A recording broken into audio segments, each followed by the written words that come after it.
বলুন তো এটা কি বার? বিরিয়ানি বার। হ্যালো গাইস, আসসালামু আলাইকুম। আপনারা কেমন আছেন? বলেন তো আজকে কি বার? আজকে হলো বিরিয়ানি বার।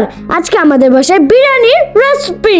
আমার তো বুধবার, বৃহস্পতিবার বিরিয়ানি বার। আমি তো দিন গণি যে কবে শুক্রবার আসবে আর বাসায় বিরিয়ানি হবে। আমি তো বিরিয়ানি লাভার। আমাদের আজকে বিরিয়ানির রেসিপি ইলিশ পোলাও। আপনারাও কি ইলিশ পোলাও পছন্দ করেন? যাই হোক, আমাদের পোলাওটা রেডি হয়ে গেছে। এখন আমরা সার্ভ করছি। এখন আমাদের খাওয়ার পালা। কি লোভ লাগতেছে? আপনারা বাড়িতে বানিয়ে ফেলুন ইলিশ পোলাও। রেসিপির জন্য কমেন্ট করবেন। ও সাথে কিন্তু কালিজিরা ভর্তাও ছিল।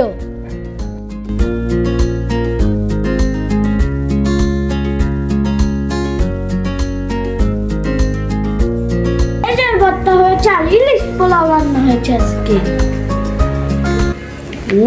সই আমি